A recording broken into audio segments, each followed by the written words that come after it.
Vous avez toujours voulu investir dans l'immobilier, mais vous trouvez ça inaccessible? Avec Realty, il est possible de générer des revenus récurrents en quelques clics en investissant dans l'immobilier fractionné aux États-Unis. Vous recevez vos loyers toutes les semaines. Le plus avec Realty, c'est que vous n'avez pas à vous occuper de la gestion d'un bien immobilier. Ce spot vous est présenté en collaboration commerciale avec Realty. Hack de WYZRX. L'exchange crypto se démène pour rembourser ses créanciers. L'exchange de crypto-monnaie WYZRX avait été hack à hauteur de 230 millions de dollars il y a maintenant plus d'un mois par le groupe de hackers nord-coréen Lazarus.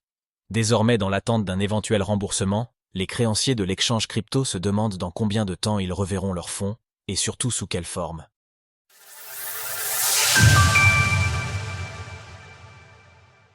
Un moratoire pour discuter sereinement avec les créanciers et se laisser un peu de répit. Le 18 juillet 2024, l'échange de crypto-monnaies WYZRX était victime d'une cyberattaque de grande ampleur, l'obligeant à suspendre le trading sur sa plateforme.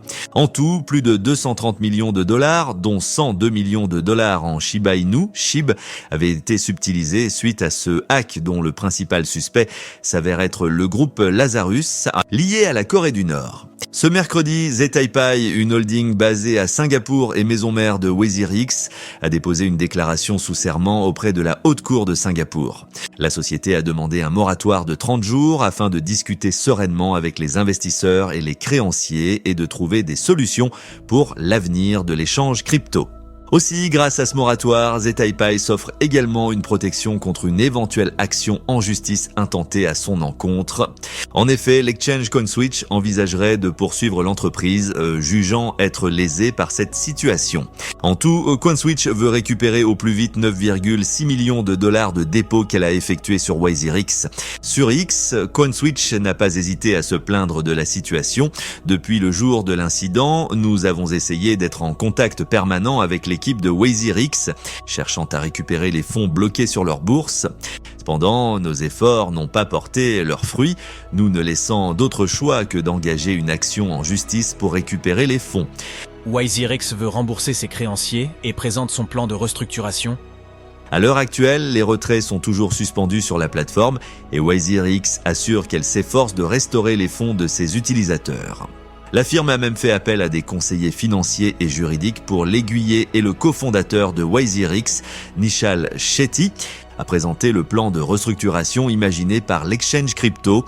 Dans le cadre de la restructuration, l'impact de la cyberattaque sera réparti au prorata entre les utilisateurs qui se classent à égalité les uns par rapport aux autres en tant que créanciers non garantis. Ils recevront une part des actifs symboliques disponibles associés à la plateforme, proportionnellement aux actifs qu'ils se sont vus dérober en juillet dernier. Dans l'actualité, nouvelle panne pour la blockchain Ton, la deuxième en 24 heures. Zetaipai a affirmé qu'il était en possession de 284 millions de dollars en crypto-monnaie, ainsi que d'une réserve de 12 millions de dollars qui doit lui permettre de se défendre lors des procédures judiciaires et de financer ses efforts pour rembourser ses créanciers. En parallèle, la maison mère de WYZRX aurait entrepris des discussions avec 11 investisseurs, principalement des Ekesha NJZ de crypto-monnaie et des entreprises de trading. L'exchange crypto espère qu'il puisse injecter des capitaux et soutenir le plan de restructuration qu'il a imaginé. Retrouvez toutes les actualités crypto sur le site cryptost.fr.